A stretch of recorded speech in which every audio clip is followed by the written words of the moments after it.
Hello YouTube, and good morning.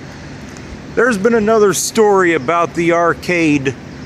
They've had the city of Dayton, they've had this arcade redevelopment task force, which was nothing but a bunch of fluff and garbage. They really didn't come up with anything that's viable. They recently delivered their recommendations to the mayor and the rest of city council the other day. There were three options they talked about. One of them was a $60 million redevelopment option. If you want my opinion, it's going to take a lot more than $60 million to redevelop this building.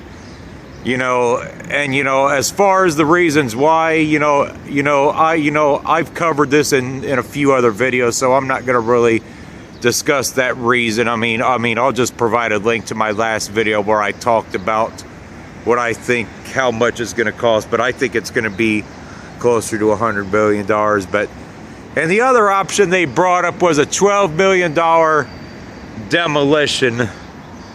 And there was a third option. There were three options. And the third option was this dry and stabilize option, which is nothing more than just a band-aid bullshit is all it really is. Dry and stabilize. And of course the mayor, of course our mayor is a piece of shit, Nan Whaley. And she said, well, we'll just do the dry and stabilize option, which is going to cost the taxpayers around $2 million. And also, the demolition option is $12 million. And as far as I'm concerned, we just need to demand that it just gets tore down, because we need to face reality, people. It is over with for the arcade. It is over with. There is no market for this building. It's been empty for over 20 years. So all this dry and stabilize option is nothing but bull crap of just hoping that it'll buy them time to find another developer. I got news for you, people.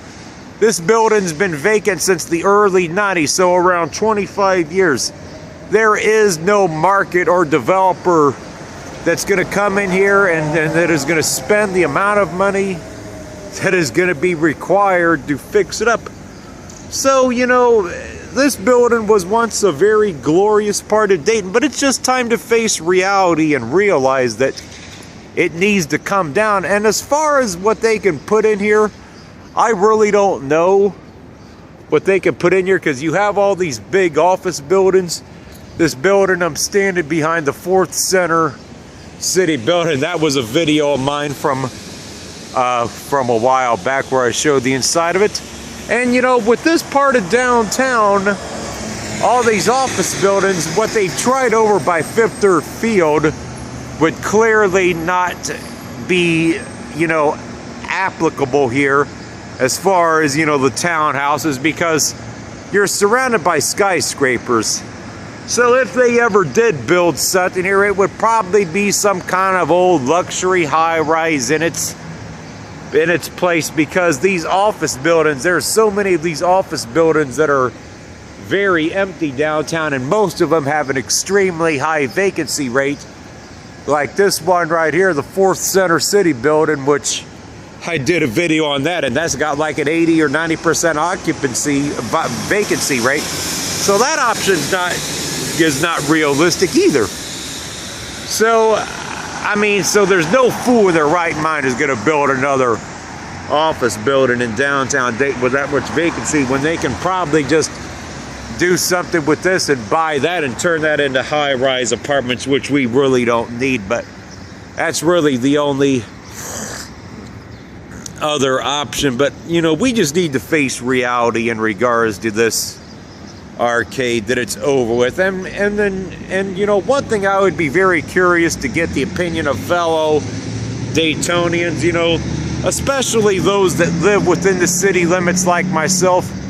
What are your thoughts on if the city does go through and spends $12 million demolition wise? As much as I don't want to see taxpayer money spent on this, because we need $12 million for a lot of other things like our roads. You can see right here where this road's got some rough patches too. And we have a lot of houses that are in the city itself that need demolished, that are just major eyesores. And as much as I don't want to see taxpayer money spent to demolish this, ultimately, that's ultimately what's going to end up having to happen, because nobody's going to come in here and, you know, spend the money it's going to take to ultimately demolish this, because if anybody's going to demolish it, they're going to build something in its place. And I think up in this window right here in the arcade, I see some birds up in this upper window. I don't know if you guys can see it from right there, but in that window with the broken glass.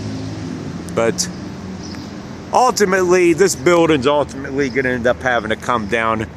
You know, they keep trotting out stories about it. Oh, every 2 or 3 years something's going to happen with it. Nothing ever happens with it. So, you know, demand to the city leaders that this old Band-Aid crap, dry and stable option, scrap it and just tear it down, because there's just no market for it. It's been vacant over 20 years. Dry and stable is nothing more than just a Band-Aid bullshit, people. And nobody's going to spend the amount of money for this. And it's time that we start, you know, holding our city leaders accountable too. Nan Whaley, the piece of trash. But anyway, that's it for this one.